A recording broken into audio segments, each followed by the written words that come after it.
Hello everyone, Michelle here from the Creative Cove. Thanks for joining me today. I had some people request and ask what kind of materials I like to use best. So I thought I'd kind of maybe break it down in a one video about pencils and drawing, and then maybe with the watercolors and other techniques and glues and things like that. So I'd do a couple of different videos maybe. But they asked me what were my favorite tools to use. So for drawing, I have accumulated little bits and pieces over the years for drawing. I don't really commit to anything specific. There are a few brands that I do really like. So for example, pencils.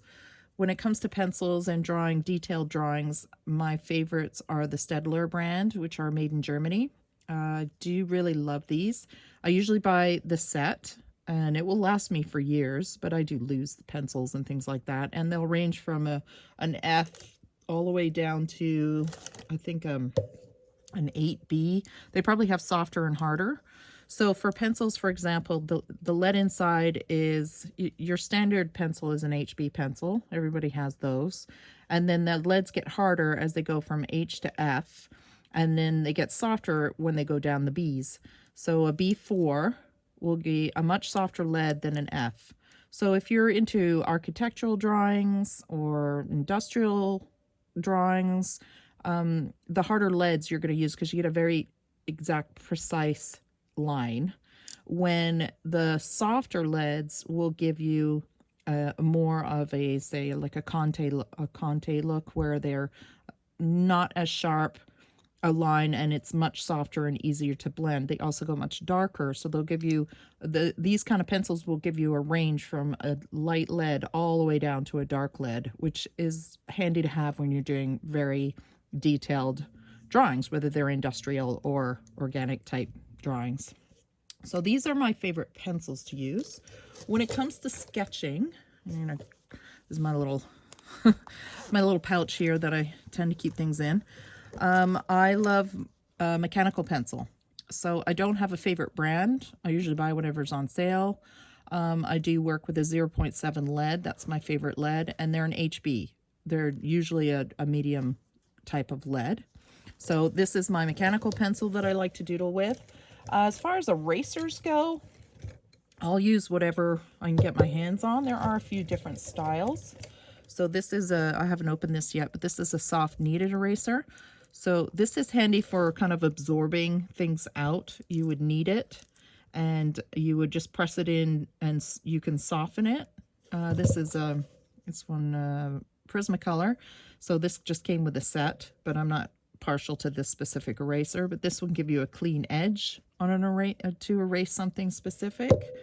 There's also things like these sorts of deals here where they're a pencil eraser, so you can get into fine details. So if you're doing hair, for example, or fur, and you need to do a highlight, instead of adding white, you can remove the lead, and then it's got this cute little brush thing that brushes the eraser bits away so it doesn't smear your graphite. However, I always forget to use this and I end up smearing.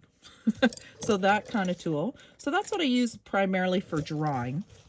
But that's not to say that you can't use a cheapy pencil, like a dollar store pencil. That's what I think these are. So I got 2 of these, and I had in a bag with this paper, and I'm going to show you some sketches that you can do with a simple HB cheapy pencil and cheapy eraser. There's no need to have to go out and buy super expensive materials. You can accumulate them over time like I have. And as far as drawing in pens and ink, my go-tos are usually the Microns. I do like the Micron brand. I like the range of nib sizes, and I like the kind of ink that it is. I buy the archival style because I usually use them with watercolor, and they're kind of a fine liner. They're not an ink flow like a ballpoint. They're more like absorb into the paper. So I find the type of papers that I do my high definition drawings on, I like these the best. But when it comes to just cheapy paper, I can use a ballpoint pen, or I like these Uniballs. Uniball pens where they're an ink flow type ink, and they They are also archival, so they don't bleed, this brand. I'll try and remember to link these if you're interested, but you can buy any type. It's nice to experiment. It really is. Just to go out there and try some different pens and pencils, and you'll be surprised what you can even find when in a dollar store. This is a graphic line marker. I did like these. I can't find these anymore. They were at Staples and now they're not available anymore. They're basically just like a micron. They flow like a micron, but these were not archival. So these will bleed with water, which is also kind of a fun effect. It's nice to have a mixture depending on what it is you're looking for. There's also the white pen. This is the jelly roll. It's made in Japan. I also buy these at Staples. Not my favorite, but I am very limited at finding white pens, especially a pen that will be opaque. I've even tried the Sharpie oil markers to go over top of things, and I find these bleed, like the pigments can bleed through them. So to find an actual opaque either pen marker or ballpoint ink, I haven't found anything I really like yet, but I am limited. I know that there's those Posca pens that everybody recommends, but I have not tried them.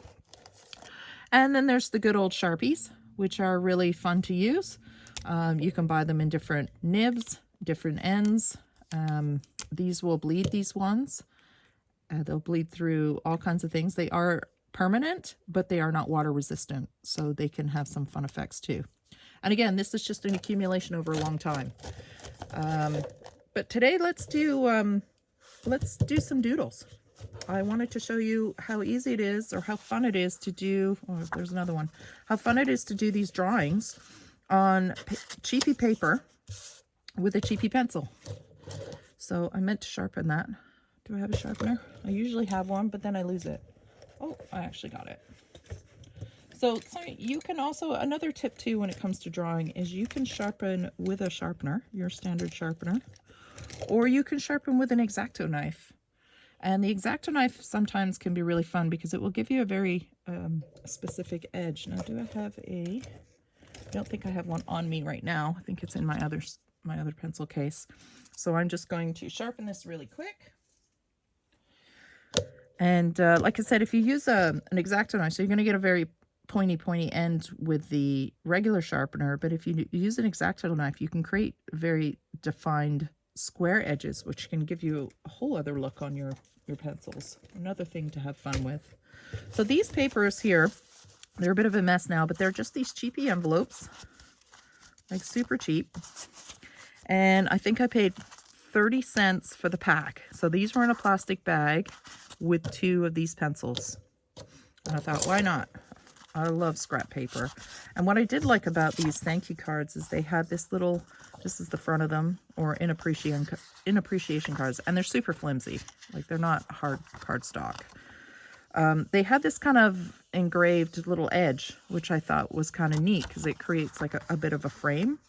So I thought we could do some doodles, and I've done some here.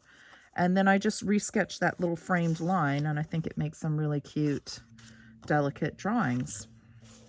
Are they all here? Yeah, this one was my favorite, actually. I really like this one, so I think we'll draw something similar to that. Very simple, very pretty, very delicate, and very cheap. Right up my alley. So I'm just going to see if I think I've ripped all these cards, see if I can find one that isn't ripped. Here we go. Here's one. So again, super flimsy paper. I brought this out too because this is the envelope.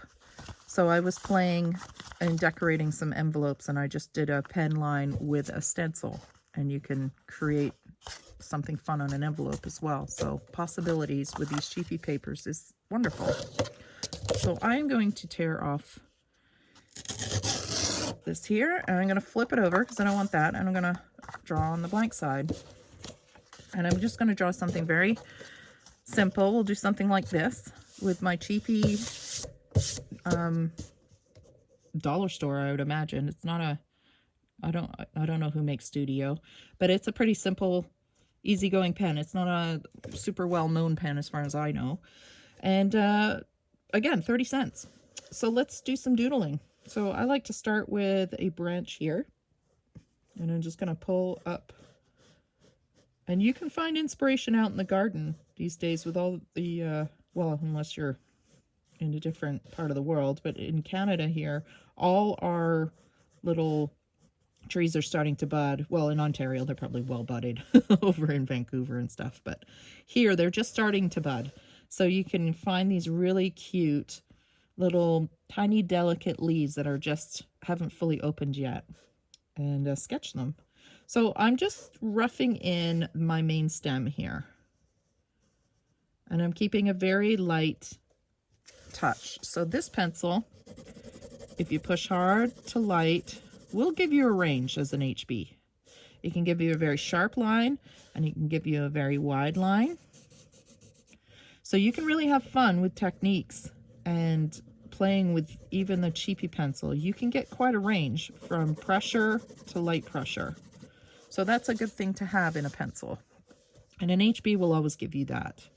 So I'm going to now decide on the style of leaf I want to do. And I think we'll do that pretty little delicate oval. And I do another one here. Just sketch it out. And then I'll do one up here. It's one I'm going to tuck behind, so I'm going to break there. And just pull the line out, my little center line, just kind of give me a gauge on where my lines are. I go up here now and pull one over here. And you can change the shape of your leaves. You saw with my sketches the amount of different leaves I had. Do another one here. So you can make a series of these. I do have these on my Etsy shop if you wanted to print them as a reference to draw and kind of practice your style. And I have another one. Let's do another one over here. Let's fill that in nice and quick. And then I think I'll do a branch coming out here a little bit. And I'm going to put one behind, because I find when you add things that cross over, like branches or leaves, behind another one, it's going to create some depth in your drawing. So I'm going to darken this one up a little bit.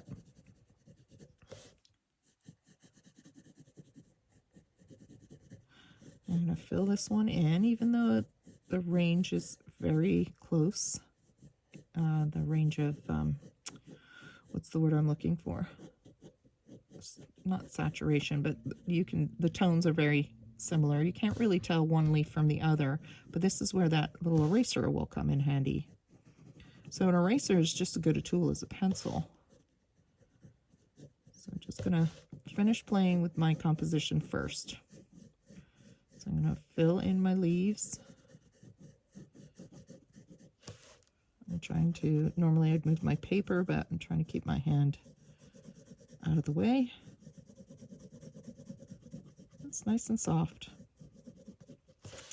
And let's do another branch coming off here.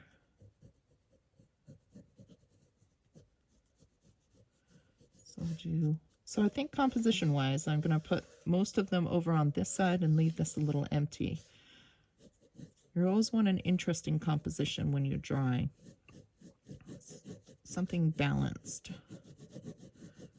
whether it's through the subject matter itself or the textures you're using, the colors you're using. You're always striving for a balance. I'm going to go over here now.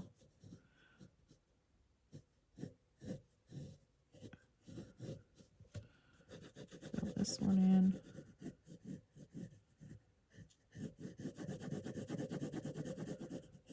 Just doodling away, just relaxing. When I teach, it's funny because when I'm teaching a new technique, people are concentrating so hard that they forget to breathe, or they've got their tongue sticking out. It's so fun. I have to remind them to relax and just breathe. It's all just in good fun, and it is just learning something new. No need to be stressed or have anxiety about it. Just go for it. what have you got to lose, right? So I'll do one here, I think, behind this one. So I'm going to rotate a little bit just so I can pencil it in a little easier. So I have a few behind the others. Fill this in. And fill these in now. And you can see, even though I could continue, I color one in at a time. I finish this one, and then I'll move to this one, and I'll finish this one. I find it helps create more form when you focus on the one individual piece at a time, as opposed to coloring them all in continuously. Focus on each petal, or in this case, leaf. Okay. So very gently. So now I might go back and decide, do I need any more? Do I want something else overlapping? I kind of want a little kink in this branch.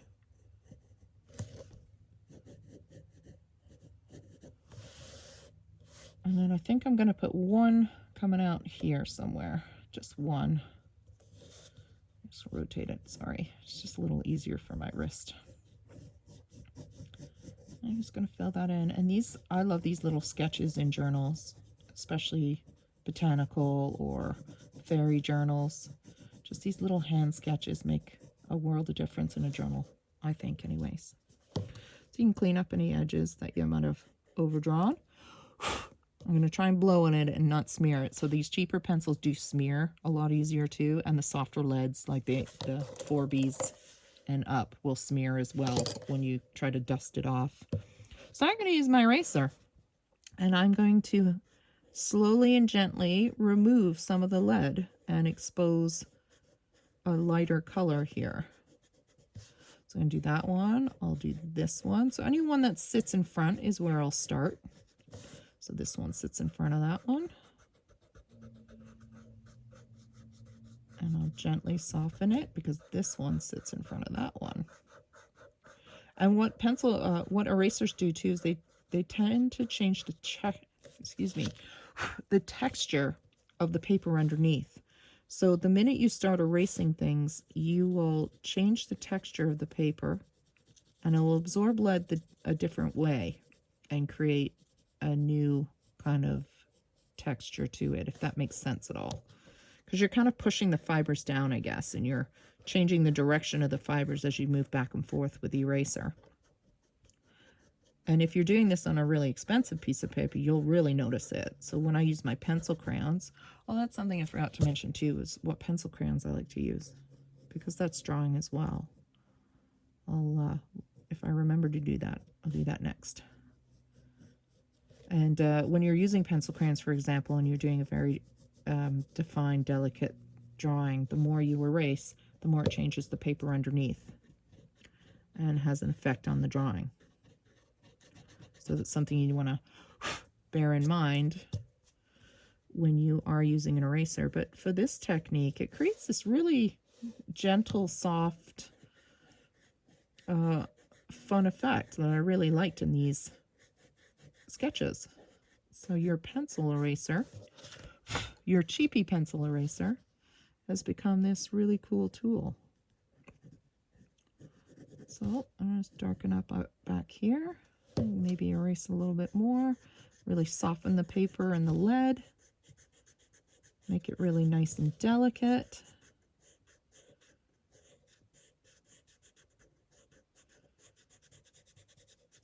And like I said, you can even cut this eraser on an angle and use it for, you could, for example, use put the angled, really sharp line of an eraser through here and erase the vein and then expose the vein. So, you know, you can really have fun playing with pencils, even these little cheapy ones.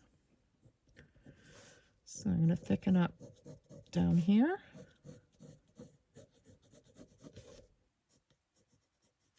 I like little kinks in my sticks here. And again, you can use the eraser if it's not too dirty. Give it a little bit of a clean here. I got a clean spot. And I'm going to pull a vein in and just lighten up some of this, the twigs. Like they're getting a little bit of light too. Just resketch some of it in. A little variance on the twig as well. So you put some veins in your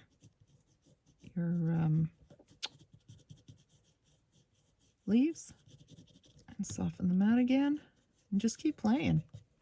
So I wish I had an X-Acto. I don't think I have one handy, because we could try doing that veining thing. I'm trying to erase scissors, see if I can get a sharp angle with my cheap eraser here. So I just cut it, just kind of give you an idea, and you can see if it's thin enough. You can erase the vein in there. So instead of drawing it, you can erase it. Kind of fun, something different. Another way of looking at a pencil. You know, erasers aren't just for mistakes. You can create with them as well. So there you go, just a little kind of cheapy product, but a fun result. And again, I just kind of drag my pencil over that beveled edge, and it kind of creates this fun little frame without having to get a ruler out. And just kind of scrape over it and grab that, dirty up the edge of just for some fun. It kind of frames it, elevates it a little bit, I think. I don't want to smear it, so I'm blowing on it, sorry. And then you do your little signature here. And there's a cute little sketch, something different. So I hope you like that. Hope it gives you an idea, new ways of thinking of using your pencils. And you can, again, change the shape of the leaves and have some fun. You get all whimsical with it. Here's a bigger one. So for pencil crayons, before I forget, my favorite kind of pencil crayons are Prismacolor. So I do have a case here with my Prismacolor pencils. This is what they look like. They are a Premier brand. These are always been my go-to. You can see I have a big collection, but again, I have been collecting for a very long time because they're not that cheap. They're quite an expensive pencil. But the quality of the lead and pigment is so good that it's always been my go-to. I love it. And maybe we'll do a tutorial on some more pencil crayon drawings whenever I am working on something. So I'm working on a wolf right now. The colors that I use, I separate into another case. That way I don't have to try and figure out what colors I was using to create the layers of colors I need to create that image. So just a little tip there if you get into pencil crayons. And that's it. So I hope that gave you some ideas. You know, so again, try whatever you can get your hands on and experiment, because what I like, you might not like. You really have to play. And this is just the pencils. We haven't even talked about paper, because paper will also have an effect on how you draw. Different papers and different pens react differently. So you have to kind of just have fun and experiment.